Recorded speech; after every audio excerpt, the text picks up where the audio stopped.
Nous sommes nombreux à penser que les anciennes civilisations ne disposaient d'aucune machine. Mais est-ce une certitude? Des découvertes récentes remettent cette hypothèse en doute et nous font voir l'histoire sous un autre angle. Certaines d'entre elles nous conduiront peut-être à réécrire des pages entières de nos encyclopédies.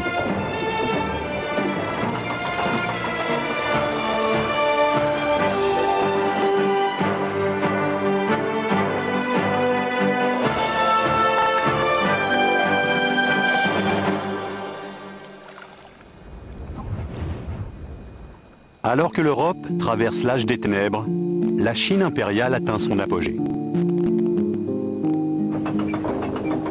Nous commençons à peine à découvrir à quel point notre ère industrielle a pu être influencée par les inventions avant-gardistes des érudits de l'Empire du Milieu. Imaginez de véritables chaînes de montage automatiques. Des machines capables de détecter les tremblements de terre ou des puits de forage puisant de l'eau salée dans les nappes aquifères. Imaginez également une gigantesque horloge capable d'indiquer les minutes, l'heure, la date, mais aussi la position des étoiles dans le ciel. Et imaginez enfin des forges au rendement comparable aux usines de métallurgie moderne. Certaines de ces machines sont si complexes que leur fonctionnement est resté longtemps un mystère. En ces temps-là, la Chine était une nation de première importance, bien plus évoluée que l'Europe médiévale. Les Chinois ont mis sur pied des chaînes de montage à grande échelle, érigeant ainsi les fondements de l'industrialisation. Mais comment la Chine a-t-elle pu connaître une telle avancée technologique? Et qui étaient les précurseurs ayant imaginé de telles machines? On a découvert dans d'anciens manuscrits la description détaillée d'un appareil étonnant. Une machine permettant de détecter et de localiser à distance les tremblements de terre, le sismoscope.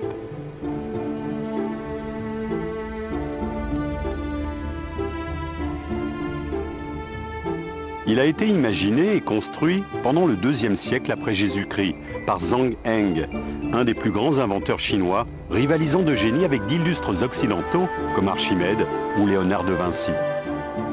Le plus surprenant est qu'il faudra attendre près de 2000 ans avant qu'il n'y ait d'autres avancées significatives en sismologie. L'observation des tremblements de terre remonte bien plus loin qu'on pourrait le croire. Les Chinois ont été les premiers à étudier ce sujet de très près, bien avant les Occidentaux.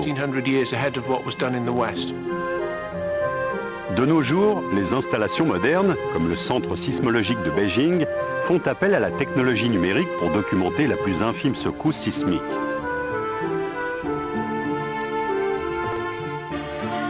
Mais à l'époque de la Chine antique, le sismoscope revêtait une importance capitale. Les distances entre les villes étaient considérables. Comment être prévenu rapidement qu'une région avait été frappée par un tremblement de terre? Grâce à l'appareil de Zhang Heng. Il s'agissait d'une sphère en bronze massif qui devait mesurer environ 2 mètres de diamètre. Tout le tour de cet appareil imposant était orné de 9 dragons sculptés, regardant vers l'extérieur. Chacun tenait une boule dans sa gueule. Lorsqu'une secousse sismique l'atteignait, l'onde actionnait le mécanisme interne du sismoscope et faisait tomber l'une des boules dans la gueule d'une grenouille, indiquant ainsi la provenance du séisme. Au cœur de cette sphère magnifiquement ornée se cache un mécanisme rivalisant d'ingéniosité avec les machines modernes. Lorsqu'un séisme survenait, même à grande distance, l'onde de choc se répercutait à grande vitesse dans la croûte terrestre et finissait par atteindre le sismoscope. À l'intérieur se trouve une longue tige verticale maintenue en équilibre par un contrepoids. Un système que l'on appelle pendule inversé. Le sismographe fonctionnait grâce à un pendule inversé. En se balançant dans l'une des 9 directions possibles, il finissait par toucher l'une des boules qu'il faisait alors tomber de son support. De cette façon, on pouvait avoir la provenance de l'onde de choc et localiser l'épicentre du séisme. Le pendule inversé est un système ingénieux. Il reste parfaitement immobile jusqu'à ce qu'une onde de choc vienne le mettre en mouvement. Ce mécanisme est en quelque sorte l'ancêtre des horloges à pendule de nos grands-mères. La seule différence est que le balancier était disposé dans l'autre sens. Le point de pivot se situait vers le bas et le contrepoids vers le haut. Le sismoscope est loin d'être la seule invention avant-gardiste des génies de la Chine impériale. Ils sont aussi à l'origine d'une machine devenue très courante de nos jours. Le puits de forage. Aujourd'hui, il paraît évident que cette civilisation a joué un rôle de pionnier dans l'extraction des énergies fossiles. Le plus étonnant est que la méthode employée il y a 2000 ans est très proche de celle utilisée de nos jours.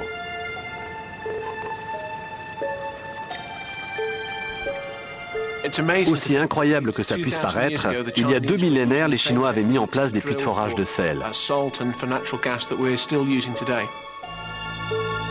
La taille des tours de forage de l'époque était impressionnante, même comparée à celle en activité de nos jours. Elle pouvait mesurer plus de 60 mètres de haut. Le paysage de certaines régions de la Chine avait probablement déjà des allures de Texas. Par chance, un certain nombre d'entre elles ont très bien résisté aux assauts du temps. Elles permettent aux chercheurs d'étudier de près les pièces utilisées lors de la mise en œuvre de ces géants. L'édifice était réalisé en bambou, solidement liés entre eux. Les ouvriers se trouvaient sur une plateforme en bois et faisaient s'abattre la tête de forage en fer grâce à un bras de levier. Le principe de fonctionnement était similaire à celui d'un perforateur moderne. Contrairement aux puits actuels, les éléments de forage ne tournaient pas, mais venaient percuter la roche à traverser. La tige de forage, reliée à un câble fait de fibres de bambou, était ensuite remontée à la force de plusieurs bœufs attelés à une roue. Les inventeurs de ce système sont allés jusqu'à développer des trépans de toutes sortes afin de s'adapter aux différentes caractéristiques géologiques de chaque site de forage.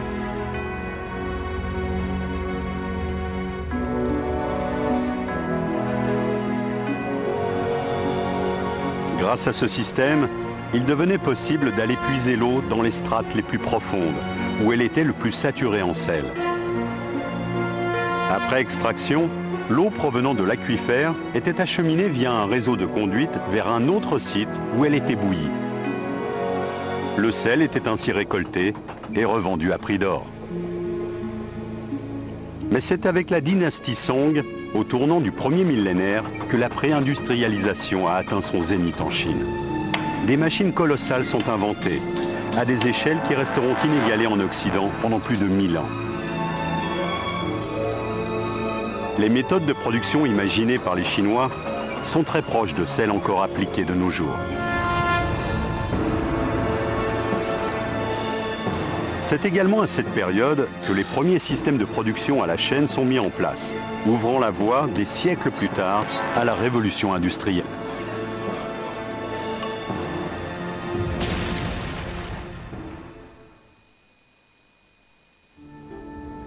Le règne des Song a duré de l'an 960 à 1279 après Jésus-Christ. La dynastie a d'abord gouverné le nord de la Chine jusqu'en 1127, puis le sud. Elle a vu naître un véritable essor économique, artistique et intellectuel. Durant cette période, plusieurs inventions majeures ont vu le jour. La fabrication du papier, l'imprimerie, la boussole ou la poudre à canon sous sa première forme. Autant d'innovations qui ont conquis le monde et changé sa face à tout jamais. Mais l'une des inventions nées au cours de l'Empire Song et qui laissera le plus son empreinte dans l'histoire est le simple mélange de salpêtre, de soufre et de charbon de bois, la poudre noire. Elle va non seulement révolutionner l'armement et la guerre,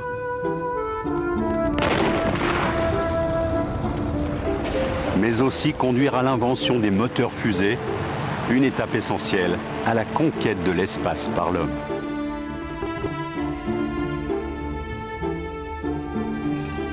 Mais cette période est également marquée par des innovations en matière de production, en particulier dans celle du fer.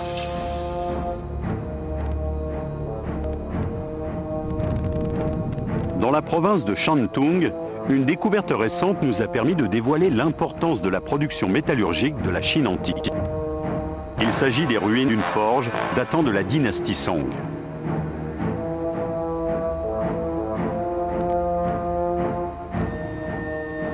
Le plus étonnant, c'est que cette forge aurait été en mesure d'avoir un rendement considérable, inégalé jusqu'à l'ère industrielle, ce qui sous-entend une grande maîtrise des propriétés des métaux. Afin de produire à une telle échelle, les ouvriers devaient constamment maintenir un important volume de fer à l'état liquide et à très haute température afin qu'il puisse être versé dans les moules, comme c'est encore le cas aujourd'hui.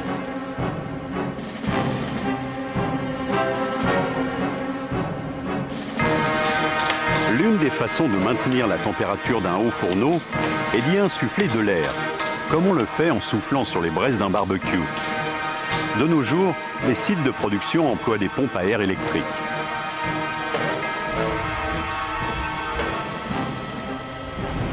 Mais comment les ouvriers de la Chine antique parvenaient-ils à ventiler suffisamment leurs forges pour les alimenter? La réponse, les archéologues l'ont découverte par hasard en mettant à jour ce qui semble être un soufflet automatisé. Cette machine était mise en œuvre par une source d'énergie déjà éprouvée, l'eau. Tout porte à croire que le feu était alimenté sans que l'homme n'ait eu à intervenir, de façon totalement autonome. Pour arriver à maintenir la température de fusion de l'air, il faut un flux régulier et important d'air. Il n'est pas nécessaire de l'insuffler à haute pression, mais il faut un débit constant. Les Chinois se seraient tout simplement basés sur le principe du moulin à eau, en y reliant un système qui activait un soufflet et produisait ainsi un flux d'air régulier. Le docteur Geraint Owen, conférencier à l'université de Bath, en Angleterre, est expert en mécanique et en ingénierie. Pour activer un soufflet à partir d'un moulin à eau, on peut utiliser un mécanisme comme celui-ci, muni d'un axe central et d'un point de pivot décentré, s'articulant avec une bielle. Le moulin à eau fait tourner le vilebrequin sur lui-même et entraîne, grâce au point de pivot excentré de la bielle, un mouvement linéaire qui va appliquer au soufflet une translation en va-et-vient continu. Ce mécanisme, très proche du piston, fonctionne à l'inverse d'un moteur à explosion ou à vapeur. Dans ce cas, la roue du moulin fait tourner le vilebrequin, alors que dans un moteur à vapeur, c'est le vilebrequin qui fait tourner la roue. Grâce à leur compréhension des principes fondamentaux de la mécanique, les Chinois antiques étaient en mesure de maintenir la température de fusion du fer. Mais ce système est loin d'être le seul mécanisme révolutionnaire mis au point avec des siècles d'avance. La dynastie Song a également vu naître les premières productions de masse et des machines particulièrement sophistiquées qui poseront les jalons de la mécanique moderne. L'une d'entre elles est l'ancêtre de ce que nous appelons aujourd'hui l'odomètre. Un odomètre est un appareil permettant de mesurer les distances parcourues, comme le totaliseur kilométrique que l'on trouve sur le tableau de bord des voitures. Aussi étonnant que cela puisse paraître, cette machine repose sur un principe proche de la boîte de vitesse. Cet objet étonnant accompagnait les troupes en marche. Tous les 500 mètres, les deux figurines placées de chaque côté abattaient leurs bâtons et faisaient retentir le tambour.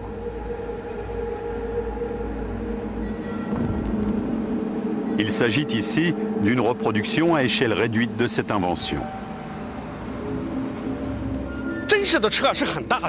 Si l'on en croit les textes anciens, ce chariot était en réalité beaucoup plus grand.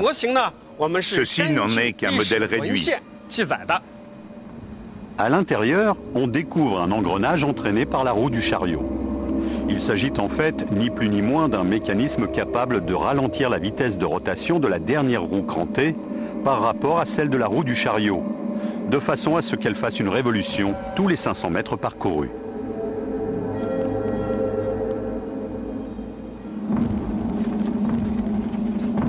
Selon les chercheurs, cette machine était utilisée par la garde impériale lors d'opérations militaires pour calculer la distance des camps ennemis et mesurer la progression des troupes.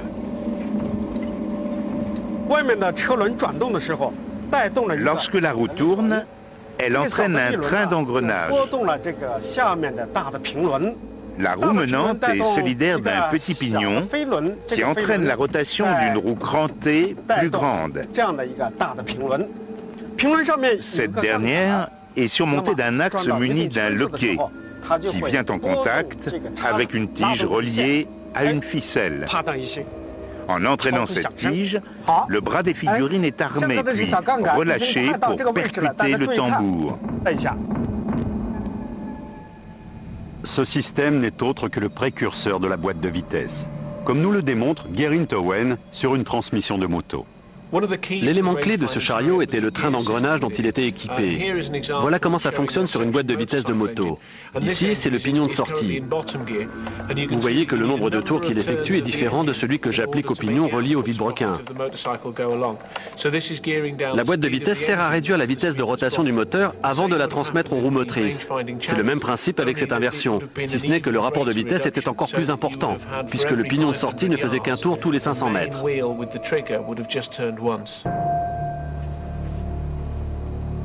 Ce type de matériel prouve que la Chine avait déjà, à l'aube de son ère impériale, compris les principes mécaniques qui ont donné naissance plus tard à l'automobile. Mais il y a également des indices portant à croire que la dynastie Song a vu naître la production industrielle de masse. Une découverte en particulier nous conduit à réécrire une page cruciale de l'histoire industrielle. Nous savons désormais que la Chine antique disposait de véritables usines, au rendement bien plus important qu'on ne le croirait.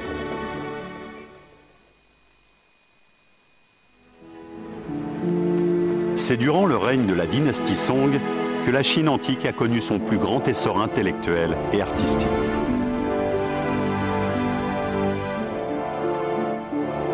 En 300 ans, cette civilisation a vu naître quelques-unes des inventions les plus cruciales. Certaines ont révolutionné la guerre et conduit à envoyer l'homme dans l'espace. D'autres ont permis l'exploration des mers ou ouvert la voie à la mécanique moderne. Nous commençons à peine à réaliser que ces inventions sont extrêmement proches de certaines machines que nous utilisons au quotidien.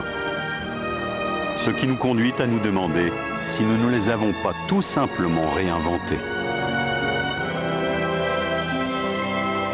Au XIe siècle, alors que la Chine impériale est à son apogée, les métropoles se développent, devenant des pôles commerciaux et industriels. Les usines de ces villes, peuplées de centaines de milliers d'habitants, ont dû améliorer leur rendement pour répondre à la demande croissante. L'une de ces machines industrielles a été récemment découverte par les archéologues. Il s'agit d'une machine hydraulique activant une série de marteaux à bascule destinés à moudre le grain. D'autres exemplaires, comme celui-ci, sont encore en activité dans la province de Jingdezhen, ce qui prouve leur efficacité et leur fiabilité. Le marteau à bascule est un bon exemple d'outil hydraulique. Vous avez plusieurs marteaux reliés à un arbre à cames. L'arbre à cames est entraîné par un moulin à eau et fait se dresser les marteaux avant de les laisser s'abattre. Ce système est incroyablement avancé pour son temps. Il permet, grâce à l'énergie produite par un simple cours d'eau, de moudre une grande quantité de grains simultanément.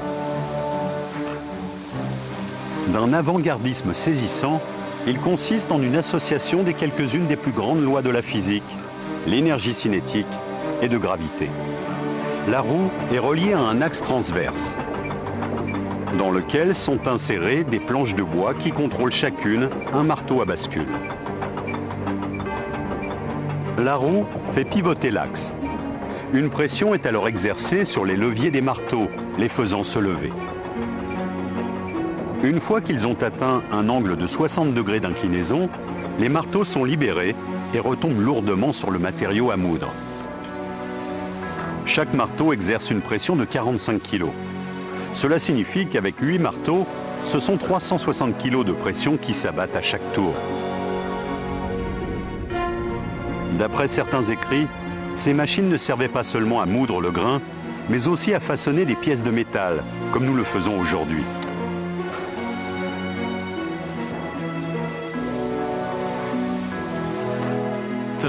L'économie de main-d'œuvre est énorme. Au lieu de devoir employer 5 ou 6 maréchaux ferrants utilisant chacun une masse de 5 kg, vous pouviez mettre en œuvre un marteau de 50, voire même 100 kg s'abattant d'une hauteur plus importante, ce qui permettait de façonner des pièces plus grandes. 1 ou 2 ouvriers suffisaient pour superviser le fonctionnement d'une machine de ce genre. Aujourd'hui, on peut trouver de nombreuses roues de moulins à eau à travers les provinces chinoises, nous dévoilant ce que pouvait être le paysage de la Chine impériale. Mais une autre technique est bientôt inventée pour moudre le grain, la meule. Le grain est écrasé par une lourde pierre en rotation. C'est une technique déjà éprouvée, mais qui va être largement améliorée par les Chinois antiques. Pour la première fois, plusieurs meules sont mises en œuvre. Là encore, c'est grâce à l'énergie hydraulique que le mécanisme est mis en branle. Mais cette fois, elle va permettre, grâce à une succession d'engrenages et d'arbres de transmission, la rotation de 9 meules de 2 tonnes chacune. Il s'agit encore une fois d'une prouesse technique. Son inventeur a conçu un système transférant l'énergie hydraulique via un engrenage perpendiculaire.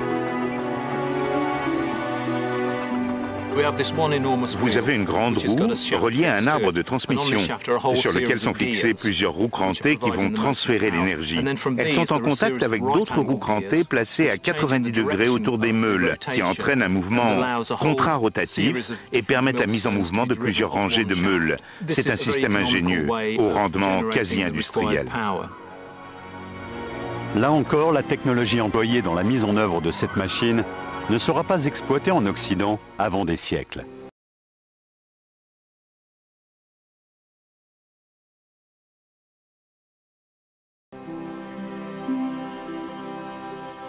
Ces hommes étaient, pour ainsi dire, les précurseurs de la révolution industrielle.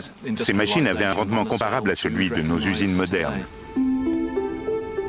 Les inventeurs de la Chine impériale maîtrisaient parfaitement les systèmes d'engrenage. Et il existe une autre preuve de leur connaissance des principes de la mécanique. De magnifiques anneaux de jade ont été découverts dans des tombeaux datant de l'an 400 avant Jésus-Christ. Leurs gravures ont longtemps intrigué les chercheurs. Après avoir étudié de près leurs dessins, les archéologues ont estimé que la seule façon d'arriver à une telle précision était d'utiliser un outil complexe. En l'occurrence, il s'agissait d'un appareil synchronisant un mouvement linéaire avec une rotation. Cela signifie que pendant qu'un plateau faisait tourner l'anneau à graver, un ciseau monté sur un axe gravait un motif impossible à réaliser à main levée. Richard Windley, qui voue une véritable passion aux inventions de la Chine antique, a recréé un exemplaire d'un de ces outils de haute précision. Afin de produire ce type de courbe, il fallait une machine capable à la fois de faire tourner le support et de faire avancer le ciseau de façon linéaire. C'est ce que nous appelons un outil combiné. J'en ai réalisé un modèle réduit pour démontrer son principe de fonctionnement. Il s'agit d'un plateau pivotant sur lequel on passe l'anneau à graver. Il est surmonté d'un axe linéaire qui le traverse. C'est sur cet axe que j'ai fixé la pointe qui va dessiner les spirales. En le déplaçant d'avant en arrière, je fais tourner le plateau. La pointe, qui est en appui contre le support, dessine alors une figure géométrique qu'on appelle spirale d'Archimède. Ceci n'est possible qu'en ayant synchronisé de façon très précise le mouvement de rotation et la translation verticale du bras. En appliquant le mouvement de va-et-vient, l'axe sur lequel est fixée la pointe entraîne la rotation d'une poulie placée sous le plateau grâce à une ficelle dissimulée dans le châssis de l'appareil. Les deux mouvements sont donc parfaitement synchronisés. Après plusieurs passages, on obtient une spirale parfaite sur le support à graver. Je vais maintenant enduire la pointe de bambou d'un peu d'encre. Le nombre de sillons varie en fonction des anneaux. Dans mon cas, il y en a 8. Je vais donc répéter l'opération 8 fois et je devrais obtenir une spirale parfaite.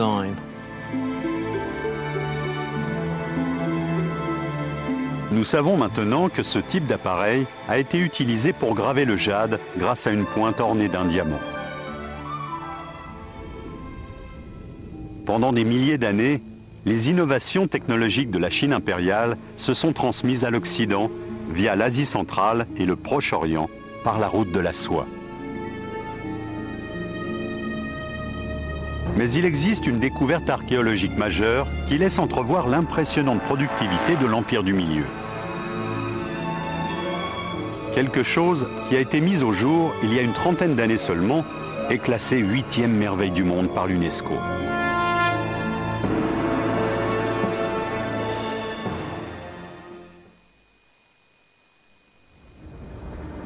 Bien des chefs-d'œuvre de notre histoire n'ont pas survécu aux assauts du temps. Mais par chance, nous découvrons encore des pièces intactes, démontrant de façon irréfutable le haut degré de technicité atteint par des anciennes civilisations.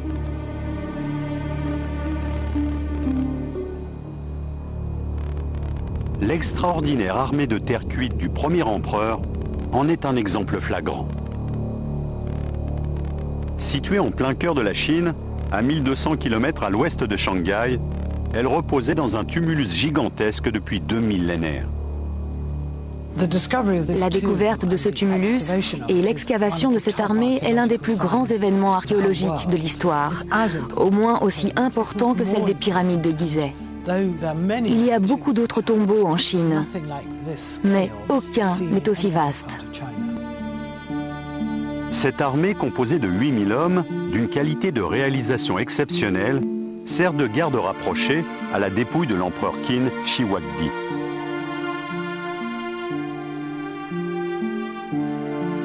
Le plus étonnant est que tous ces soldats sont munis de véritables armes de bronze, plus de 10 000 en tout, encore parfaitement fonctionnelles.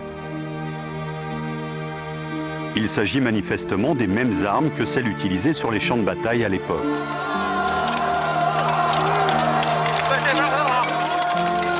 Plus de 2000 ans plus tard, ces armes gardaient toute leur efficacité. Mais ce qui intrigue davantage les chercheurs, c'est que tous ces guerriers, ainsi que les armures et les armes qu'ils portent, ont été produits dans les forges de la Chine impériale de façon industrielle. Comment les ouvriers de l'époque ont-ils pu produire ne serait-ce que 8000 soldats dans les moindres détails? Et quelle technologie a été utilisée pour créer des armures et des armes aussi complexes? Chaque soldat a été sculpté, peint et verni séparément, grâce à des techniques de production qui ne seront exploitées en Europe qu'à partir du XVIIIe siècle.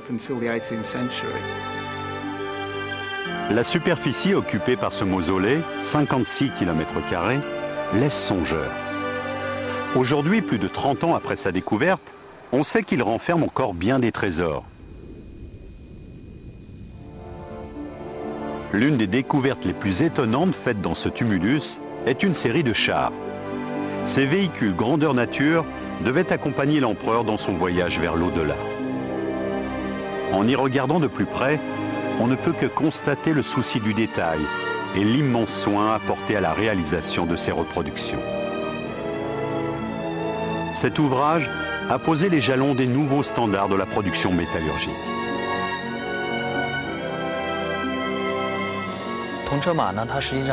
Les chars de bronze représentent à eux seuls le plus grand chef-d'œuvre de toute l'histoire de la métallurgie chinoise antique. Ces deux œuvres sont composées de plus de 3000 pièces. Chacune a été forgée individuellement et assemblée par la suite. Ces deux chariots sont faits de 3642 pièces de différents métaux, comme l'or, l'argent ou le bronze. Mais le plus étonnant est que chaque pièce a été forgée individuellement.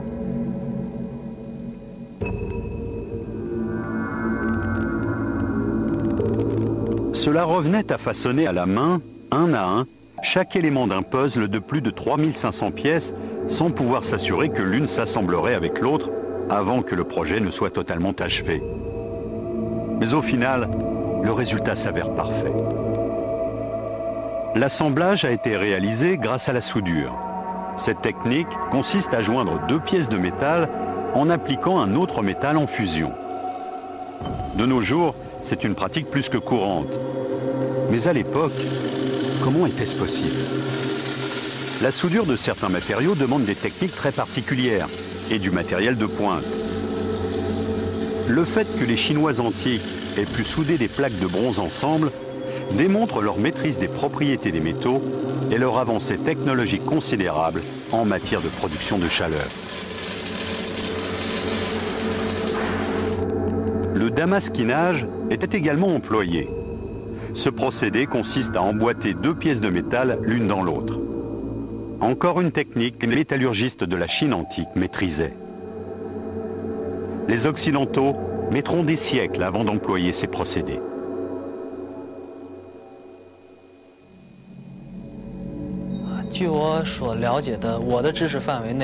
Ces chariots de bronze font preuve d'un niveau de connaissance technique sans précédent, qui ne sera jamais égalé par les dynasties suivantes.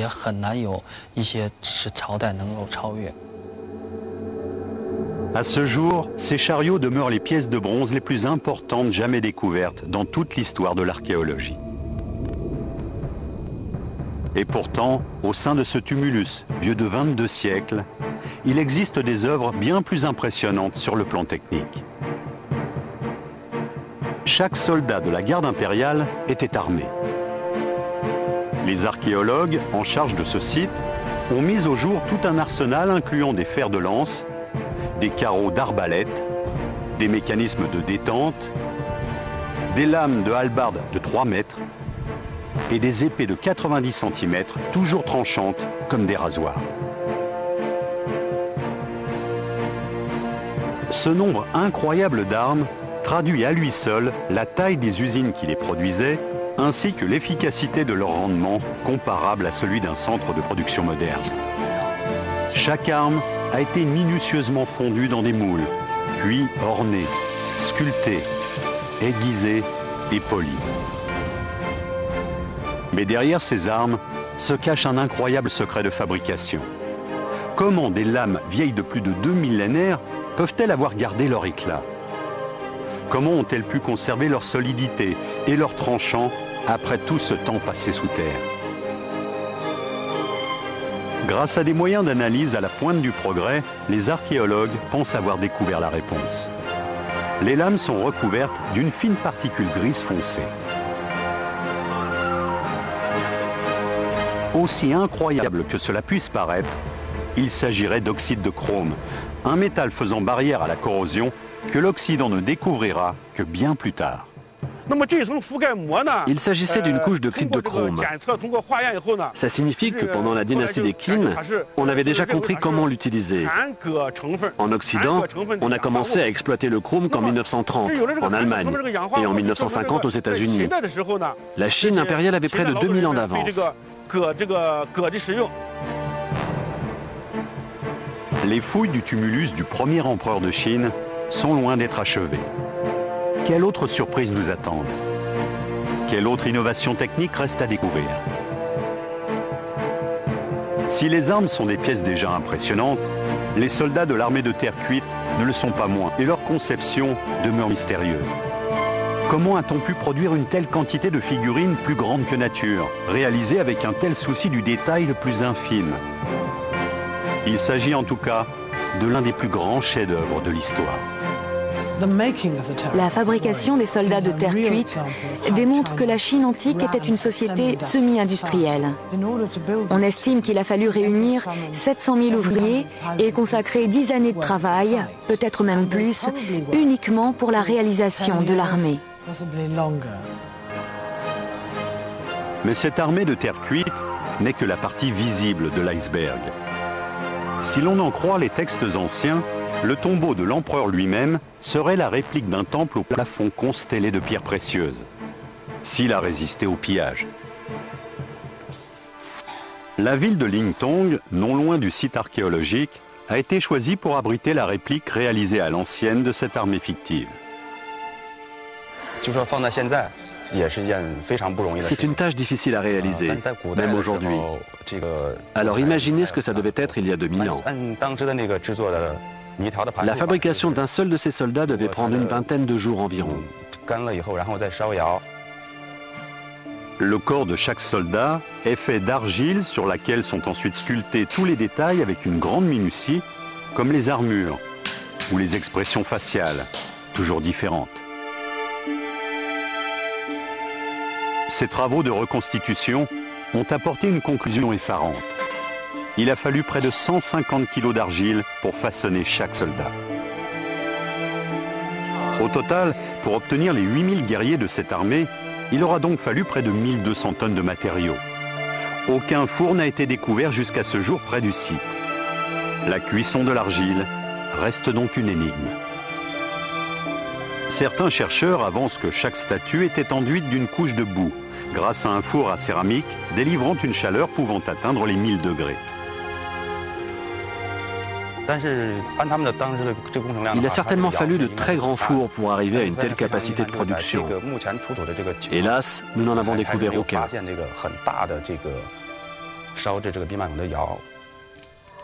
Une fois que la température a atteint son maximum, l'enduit commence à se craqueler et à laisser l'air chaud s'introduire pour cuire l'argile. Une fois la couche de boue retirée, le résultat est saisissant et démontre encore une fois le haut degré de technicité atteint dans de multiples domaines il y a plus de 2 millénaires par la Chine impériale. Qui sait quelle autre surprise attendent les archéologues au cœur de ce tombeau? La dynastie des Song a vu naître bien des inventions et des avancées technologiques. Mais il est une machine dont la découverte a laissé toute la communauté scientifique stupéfaite. Une machine qui allait pérenniser l'image d'avant-gardisme de la Chine antique. Il s'agit d'une simple tour contenant un mécanisme très en avance sur son temps. Cette tour est en fait une horloge. Cette horloge, d'une technologie extrêmement avancée, incarne à elle seule l'avancée technologique et la maîtrise des sciences des érudits de la Chine impériale. Il s'agit d'une véritable démonstration de force restée très longtemps inégalée.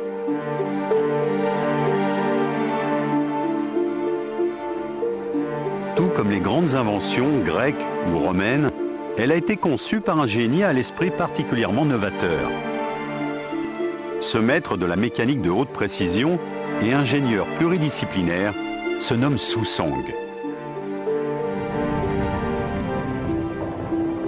Son chef-d'œuvre était d'une telle complexité que personne n'a pu en percer le mystère pendant des siècles. Il s'agissait d'une horloge entraînée par l'eau et contrôlant, entre autres, un globe astral d'une technologie si évoluée que peu de scientifiques occidentaux modernes admettent qu'elle ait pu exister il y a aussi longtemps. L'horloge à eau de Su Song a été conçue en 1092 après Jésus-Christ. Elle est considérée comme l'une des plus grandes inventions de la Chine antique.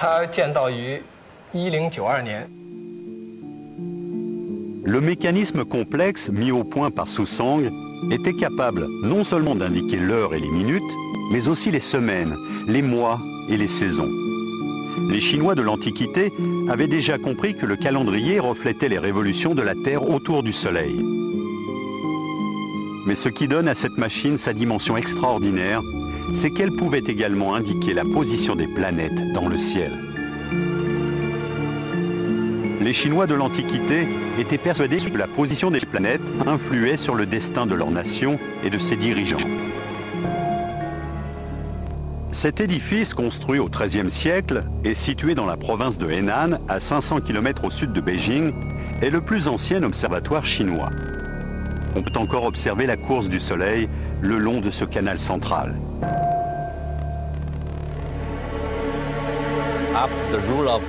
Après l'unification de la Chine, sous la dynastie des Yuan, l'empereur a voulu améliorer l'agriculture.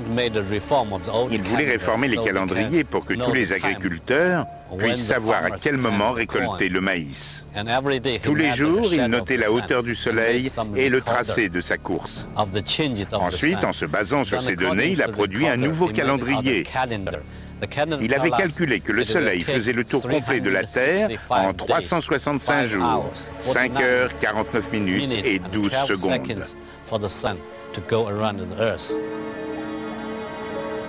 2 siècles avant la construction de cet observatoire, Su Song se lançait dans la conception de son horloge astronomique.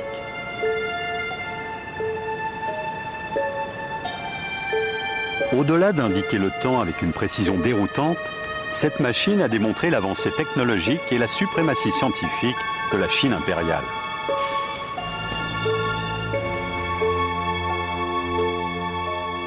La tâche était monumentale. Comment Susong a-t-il pu la réaliser? L'horloge à eau est une tour d'une hauteur de 12 mètres, dissimulant un mécanisme complexe divisé en 4 systèmes composés de plus de 400 pièces. C'est un véritable chef-d'œuvre de mécanique et d'architecture, une véritable prouesse technique pour l'époque. Nous connaissons maintenant les secrets de cette horloge. Susong en a détaillé toute la construction dans son ouvrage sur l'élaboration des sphères armillaires et des globes célestes. Un ouvrage écrit il y a 900 ans. Cet ouvrage est très précieux à nos yeux. Il comporte les schémas originaux, ce qui permet aux chercheurs de comprendre le fonctionnement de la machine.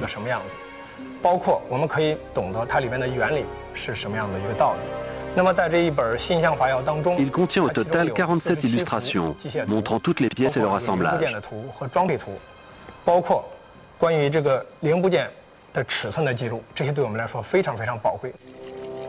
Grâce à ces plans, le Musée des sciences et de la technologie de Beijing a élaboré une reproduction fidèle de l'édifice. Il s'agissait d'une tour de la hauteur d'un immeuble de 5 étages. Sur la façade était collée une pagode à 5 niveaux. À chaque étage se trouvait une porte devant laquelle pouvaient passer des figurines frappant des cloches ou des gongs et portant des écriteaux indiquant les heures et les minutes. Mais comment ce mécanisme fonctionnait-il? Quelles étaient les innovations technologiques et scientifiques cachées dans les entrailles de cette machine? À l'intérieur de la tour, une sphère armillaire tournait de façon synchronisée avec un globe placé juste au-dessus.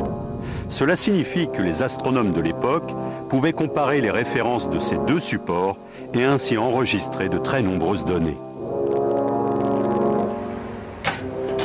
Les indicateurs d'heures et de minutes étaient contrôlés par un mécanisme lui aussi synchronisé avec la rotation de la sphère. Au cœur de ce mécanisme se trouve un des tout premiers systèmes d'échappement qui deviendra essentiel à tout mécanisme d'horloge. Afin de s'assurer de la régularité du mouvement, la source d'énergie doit être délivrée de façon précisément régulée. Le rôle de l'échappement est de doser l'énergie. Susong a su le maîtriser de façon stupéfiante. Il a installé au cœur de sa machine une roue crantée reliée à un frein qui ne laissait la roue tourner qu'à une vitesse bien spécifique. Il stoppait la rotation, puis la laissait reprendre à intervalles très réguliers. C'est cette invention qui a permis celle des montres modernes, des siècles plus tard. En fait, c'est l'échappement qui produit le tic-tac caractéristique de n'importe quelle horloge, montre ou réveil. La source d'énergie exploitée pour faire fonctionner le mécanisme est elle aussi ingénieuse.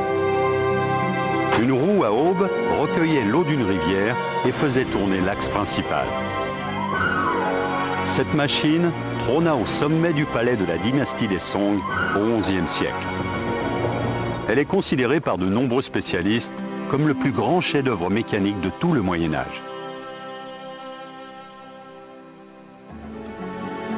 La dynastie des Song nous a transmis un héritage scientifique, technologique et industriel qui a changé à jamais la face du monde. La Chine impériale utilisait des machines extrêmement complexes qui ne seront inventées que bien plus tard par les Occidentaux. Au regard des textes et des découvertes archéologiques, nous ne pouvons qu'admettre qu'une grande partie des inventions et découvertes qui ont influencé notre mode de vie nous viennent tout droit de la Chine impériale.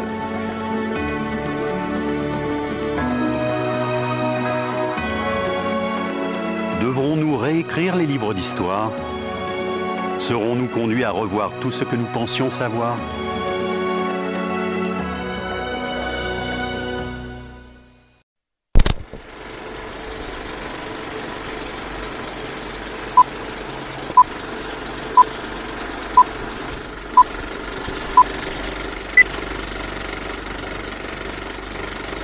La seule différence est que le balancier était disposé dans l'autre sens. Le point de pivot se situait vers le bas et le contrepoids vers le haut. Le sismoscope est loin d'être la seule invention avant-gardiste des génies de la Chine impériale. Ils sont aussi à l'origine d'une machine devenue très courante de nos jours. Le puits de forage. Aujourd'hui, il paraît évident que cette civilisation a joué un rôle de pionnier dans l'extraction des énergies fossiles. Le plus étonnant est que la méthode employée il y a 2000 ans est très proche de celle utilisée de nos jours.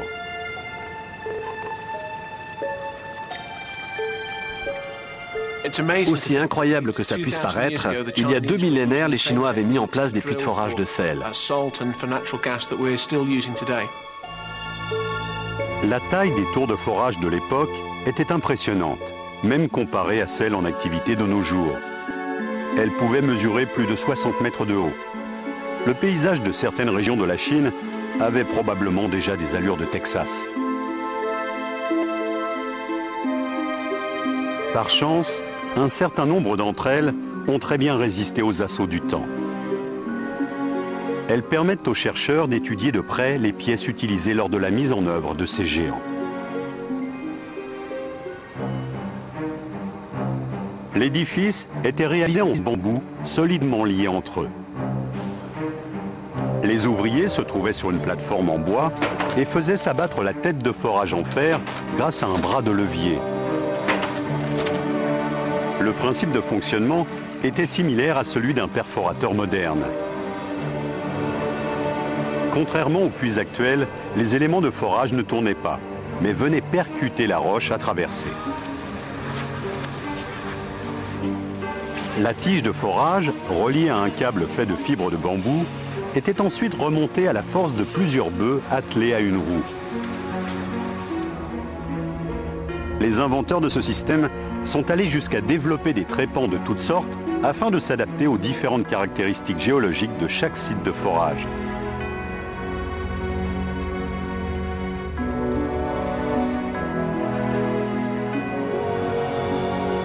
Grâce à ce système, il devenait possible d'aller puiser l'eau dans les strates les plus profondes, où elle était le plus saturée en sel. Après extraction, l'eau provenant de l'aquifère était acheminée via un réseau de conduite vers un autre site où elle était bouillie. Le sel était ainsi récolté et revendu à prix d'or. Mais c'est avec la dynastie Song, au tournant du premier millénaire, que la pré-industrialisation a atteint son zénith en Chine.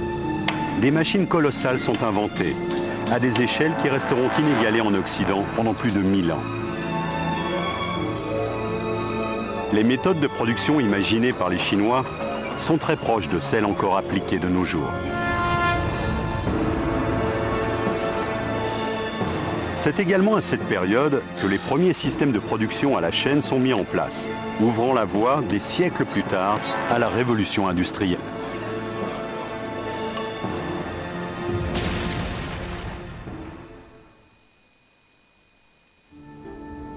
Le règne des Song a duré de l'an 960 à 1279 après Jésus-Christ.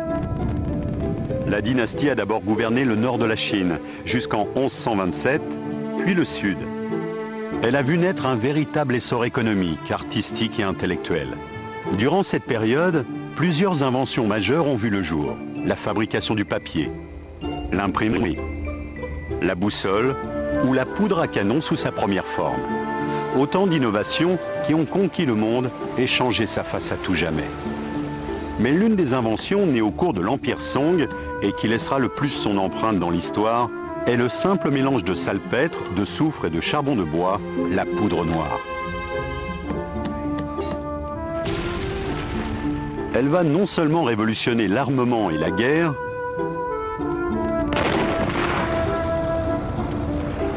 mais aussi conduire à l'invention des moteurs fusées, une étape essentielle à la conquête de l'espace par l'homme.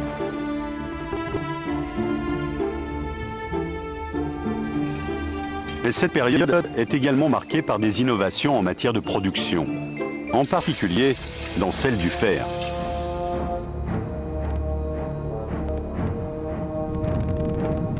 Dans la province de Shantung, une découverte récente nous a permis de dévoiler l'importance de la production métallurgique de la Chine antique. Il s'agit des ruines d'une forge datant de la dynastie Song.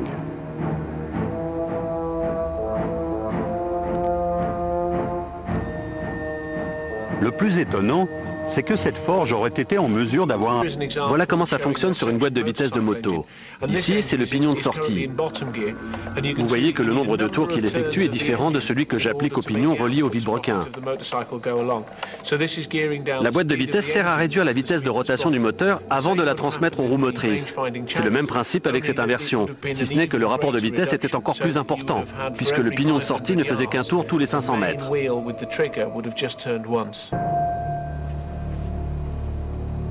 Ce type de matériel prouve que la Chine avait déjà, à l'aube de son ère impériale, compris les principes mécaniques qui ont donné naissance plus tard à l'automobile. Mais il y a également des indices portant à croire que la dynastie Song a vu naître la production industrielle de masse. Une découverte en particulier nous conduit à réécrire une page cruciale de l'histoire industrielle. Nous savons désormais que la Chine antique disposait de véritables usines, au rendement bien plus important qu'on ne le croirait.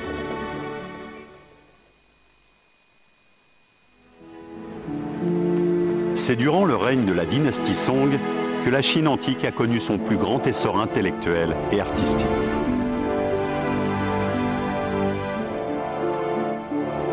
En 300 ans, cette civilisation a vu naître quelques-unes des inventions les plus cruciales. Certaines ont révolutionné la guerre et conduit à envoyer l'homme dans l'espace. D'autres ont permis l'exploration des mers ou ouvert la voie à la mécanique moderne. Nous commençons à peine à réaliser que ces inventions sont extrêmement proches de certaines machines que nous utilisons au quotidien. Ce qui nous conduit à nous demander si nous ne les avons pas tout simplement réinventées. Au XIe siècle, alors que la Chine impériale est à son apogée, les métropoles se développent, devenant des pôles commerciaux et industriels. Les usines de ces villes, peuplées de centaines de milliers d'habitants, ont dû améliorer leur rendement pour répondre à la demande croissante. L'une de ces machines industrielles a été récemment découverte par les archéologues. Il s'agit d'une machine hydraulique activant une série de marteaux à bascule destinés à moudre le grain. D'autres exemplaires, comme celui-ci, sont encore en activité dans la province de Jingdezhen, ce qui prouve leur efficacité et leur fiabilité. Le marteau à bascule est un bon exemple d'outil hydraulique. Vous avez plusieurs marteaux reliés à un arbre à cames. L'arbre à cames est entraîné par un moulin à eau et fait se dresser les marteaux avant de les laisser s'abattre. Ce système est incroyablement avancé pour son temps. Il permet, grâce à l'énergie produite par un simple cours d'eau, de moudre une grande quantité de grains simultanément. D'un avant-gardisme saisissant, il consiste en une association des quelques-unes des plus grandes lois de la physique, l'énergie cinétique et de gravité. La roue est reliée à un axe transverse, dans lequel sont insérées des planches de bois qui contrôlent chacune un marteau à bascule. La roue fait pivoter l'axe. Une pression est alors exercée sur les leviers des marteaux, les faisant se lever. Une fois qu'ils ont atteint un angle de 60 degrés d'inclinaison, les marteaux sont libérés et retombent lourdement sur le matériau à moudre. Chaque marteau exerce une pression de 45 kg. Cela signifie qu'avec 8 marteaux, ce sont 360 kg de pression qui s'abattent à chaque tour. D'après certains écrits, ces machines ne servaient pas seulement à moudre le grain, mais aussi à façonner des pièces de métal, comme nous le faisons aujourd'hui.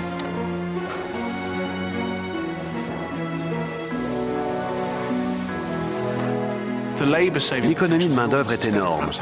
Au lieu de devoir employer 5 ou 6 maréchaux ferrants utilisant chacun une masse de 5 kg, vous pouviez mettre en œuvre un marteau de 50, voire même 100 kg s'abattant d'une hauteur plus importante, ce qui permettait de façonner des pièces plus grandes. 1 ou 2 ouvriers suffisaient pour superviser le fonctionnement d'une machine de ce genre.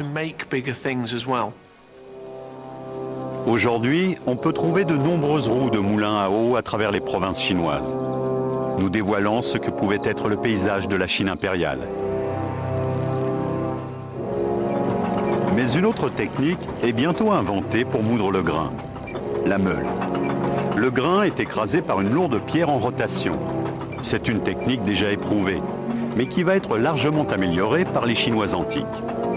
Pour la première fois, plusieurs meules sont mises en œuvre. Là encore, c'est grâce à l'énergie hydraulique que le mécanisme est mis en branle. Mais cette fois, elle va permettre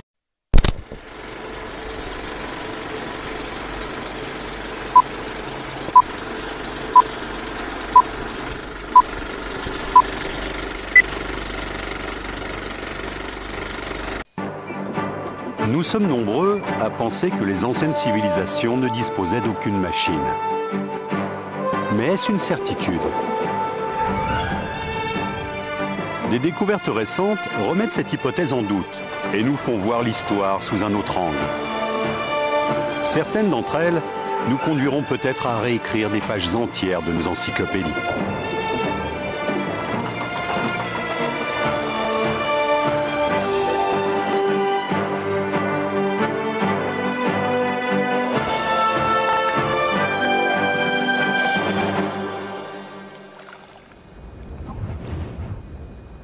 Alors que l'Europe traverse l'âge des ténèbres, la Chine impériale atteint son apogée.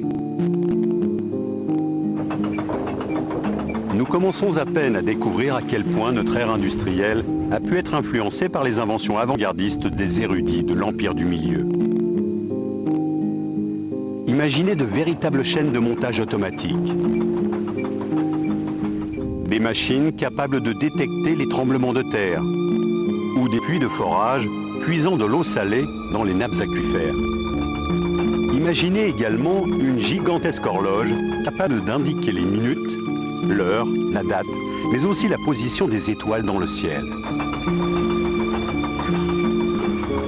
Et imaginez enfin des forges au rendement comparable aux usines de métallurgie moderne.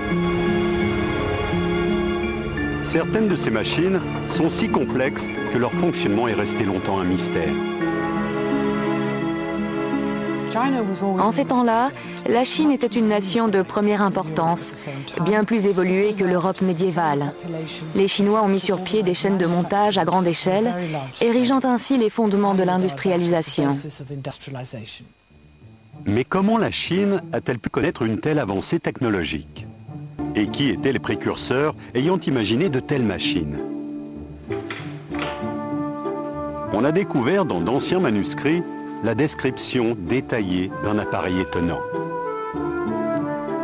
Une machine permettant de détecter et de localiser à distance les tremblements de terre, le sismoscope.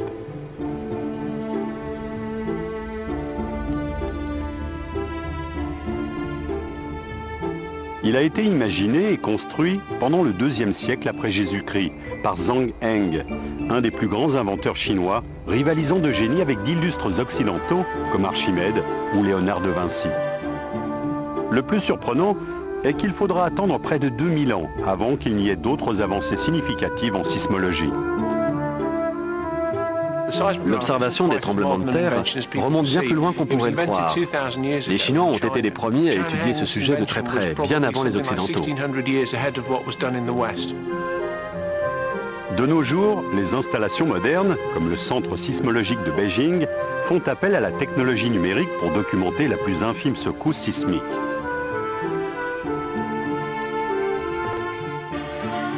Mais à l'époque de la Chine antique, le sismoscope revêtait une importance capitale. Les distances entre les villes étaient considérables. Comment être prévenu rapidement qu'une région avait été frappée par un tremblement de terre? Grâce à l'appareil de Zhang Heng. Il s'agissait d'une sphère en bronze massif qui devait mesurer environ 2 mètres de diamètre. Tout le tour de cet appareil imposant était orné de 9 dragons sculptés, regardant vers l'extérieur. Chacun tenait une boule dans sa gueule. Lorsqu'une secousse sismique l'atteignait, l'onde actionnait le mécanisme interne du sismoscope et faisait tomber l'une des boules dans la gueule d'une grenouille indiquant ainsi la provenance du séisme. Au cœur de cette sphère magnifiquement ornée se cache un mécanisme rivalisant d'ingéniosité avec les machines modernes. Lorsqu'un séisme survenait, même à grande distance, l'onde de choc se répercutait à grande vitesse dans la croûte terrestre et finissait par atteindre le sismoscope. À l'intérieur se trouve une longue tige verticale maintenue en équilibre par un contrepoids. Un système que l'on appelle pendule inversé. Le sismographe fonctionnait grâce à un pendule inversé. En se balançant dans l'une des 9 directions possibles, il finissait par toucher l'une des boules qu'il faisait alors tomber de son support. De cette façon, on pouvait avoir la provenance de l'onde de choc et localiser l'épicentre du séisme. Le pendule inversé est un système ingénieux. Il reste parfaitement immobile jusqu'à ce qu'une onde de choc vienne le mettre en mouvement. Ce mécanisme est en quelque sorte l'ancêtre des horloges à pendule de nos grands-mères. Grâce à une succession d'engrenages et d'arbres de transmission, la rotation de 9 meules de 2 tonnes chacune. Il s'agit encore une fois d'une prouesse technique. Son inventeur a conçu un système transférant l'énergie hydraulique via un engrenage perpendiculaire. Vous avez une grande roue reliée à un arbre de transmission sur lequel sont fixées plusieurs roues crantées qui vont transférer l'énergie. Elles sont en contact avec d'autres roues crantées placées à 90 degrés autour des meules qui entraînent un mouvement contrarotatif et permettent la mise en mouvement de plusieurs rangées de meules. C'est un système ingénieux au rendement quasi industriel. Là encore, la technologie employée dans la mise en œuvre de cette machine ne sera pas exploitée en Occident avant des siècles.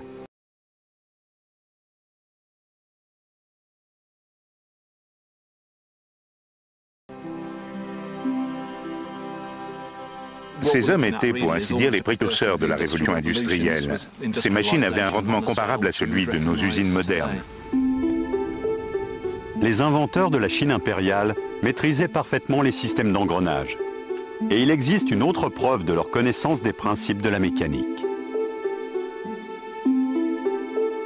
De magnifiques anneaux de jade ont été découverts dans des tombeaux datant de l'an 400 avant Jésus-Christ. Leurs gravures ont longtemps intrigué les chercheurs.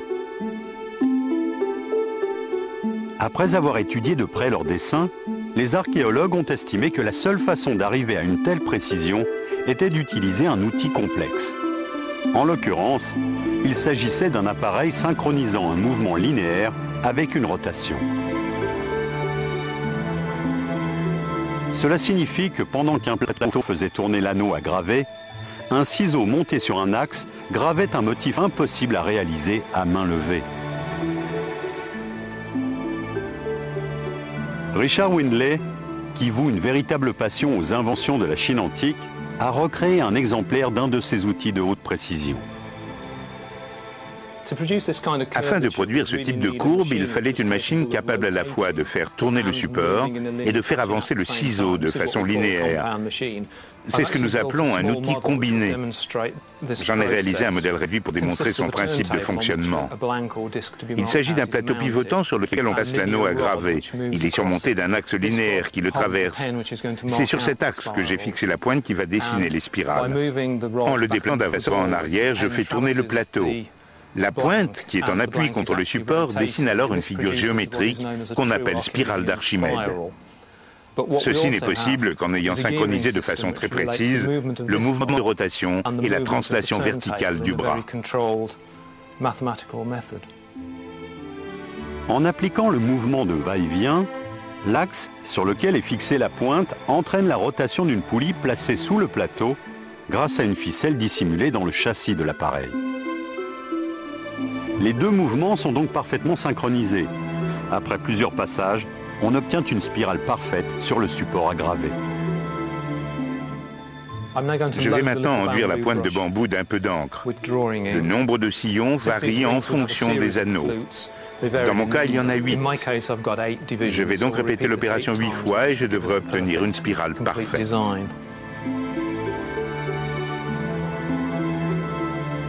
Nous savons maintenant que ce type d'appareil a été utilisé pour graver le jade grâce à une pointe ornée d'un diamant.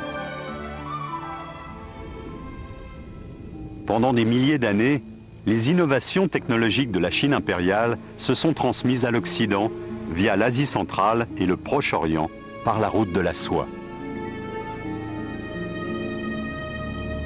Mais il existe une découverte archéologique majeure qui laisse entrevoir l'impressionnante productivité de l'Empire du Milieu. Quelque chose qui a été mis au jour il y a une trentaine d'années seulement est classé 8e merveille du monde par l'UNESCO.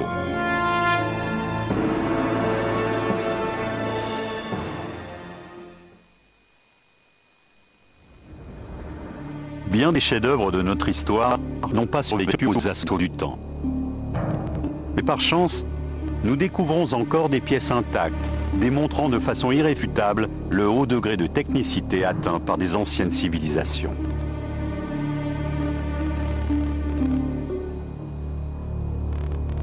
L'extraordinaire armée de terre cuite du premier empereur en est un exemple flagrant. Située en plein cœur de la Chine, à 1200 km à l'ouest de Shanghai, elle reposait dans un tumulus gigantesque depuis 2 millénaires. La découverte de ce tumulus et l'excavation de cette armée est l'un des plus grands événements archéologiques de l'histoire, au moins aussi important. Un rendement considérable, inégalé jusqu'à l'ère industrielle, ce qui sous-entend une grande maîtrise des propriétés des métaux. Afin de produire à une telle échelle, les ouvriers devaient constamment maintenir un important volume de fer à l'état liquide et à très haute température afin qu'il puisse être versé dans les moules, comme c'est encore le cas aujourd'hui.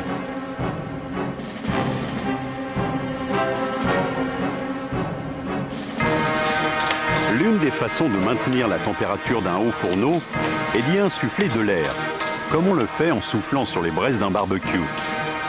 De nos jours, les sites de production emploient des pompes à air électriques.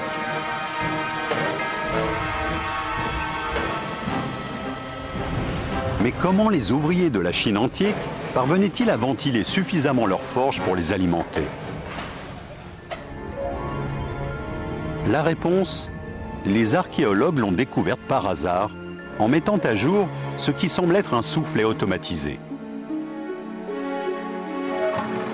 Cette machine était mise en œuvre par une source d'énergie déjà éprouvée, l'eau. Tout porte à croire que le feu était alimenté sans que l'homme n'ait eu à intervenir, de façon totalement autonome. Pour arriver à maintenir la température de fusion de l'air, il faut un flux régulier et important d'air. Il n'est pas nécessaire de l'insuffler à haute pression, mais il faut un débit constant. Les Chinois se seraient tout simplement basés sur le principe du moulin à eau, en y reliant un système qui activait un soufflet et produisait ainsi un flux d'air régulier. Le docteur Geraint Owen, conférencier à l'université de Bath, en Angleterre, est expert en mécanique et en ingénierie. Pour activer un soufflet à partir d'un moulin à eau, on peut utiliser un mécanisme comme celui-ci, muni d'un axe central et d'un point de pivot décentré, s'articulant avec une bielle. Le moulin à eau fait tourner le vilebrequin sur lui-même et entraîne, grâce au point de pivot excentré de la bielle, un mouvement linéaire qui va appliquer au soufflet une translation en va-et-vient continu. Ce mécanisme, très proche du piston, fonctionne à l'inverse d'un moteur à explosion ou à vapeur. Dans ce cas, la roue du moulin fait tourner le vilebrequin, alors que dans un moteur à vapeur, c'est le vilebrequin qui fait tourner la roue. Grâce à leur compréhension des principes fondamentaux de la mécanique, les Chinois antiques étaient en mesure de maintenir la température de fusion du fer. Mais ce système est loin d'être le seul mécanisme révolutionnaire mis au point avec des siècles d'avance. La dynastie Song a également vu naître les premières productions de masse et des machines particulièrement sophistiquées qui poseront les jalons de la mécanique moderne. L'une d'entre elles est l'ancêtre de ce que nous appelons aujourd'hui l'odomètre. Un odomètre est un appareil permettant de mesurer les distances parcourues, comme le totaliseur kilométrique que l'on trouve sur le tableau de bord des voitures. Aussi étonnant que cela puisse paraître, cette machine repose sur un principe proche de la boîte de vitesse. Cet objet étonnant accompagnait les troupes en marche. Tous les 500 mètres, les deux figurines placées de chaque côté abattaient leurs bâtons et faisaient retentir le tambour.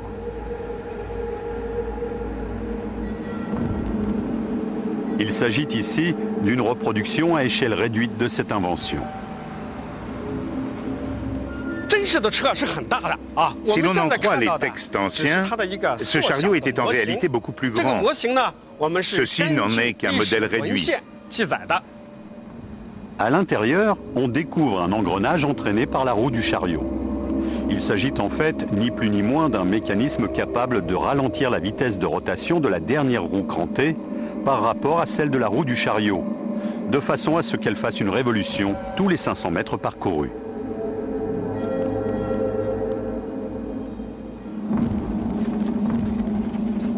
Selon les chercheurs, cette machine était utilisée par la garde impériale lors d'opérations militaires pour calculer la distance des camps ennemis et mesurer la progression des troupes.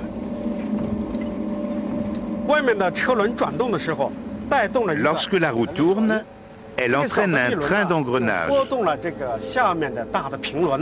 La roue menante est solidaire d'un petit pignon qui entraîne la rotation d'une roue crantée plus grande. Cette dernière est surmontée d'un axe muni d'un loquet qui vient en contact avec une tige reliée à une ficelle. En entraînant cette tige, le bras des figurines est armé puis relâché pour percuter le tambour. Ce système n'est autre que le précurseur de la boîte de vitesse, comme nous le démontre Geraint Owen sur une transmission de moto. L'élément clé de ce chariot était le train d'engrenage dont il était équipé.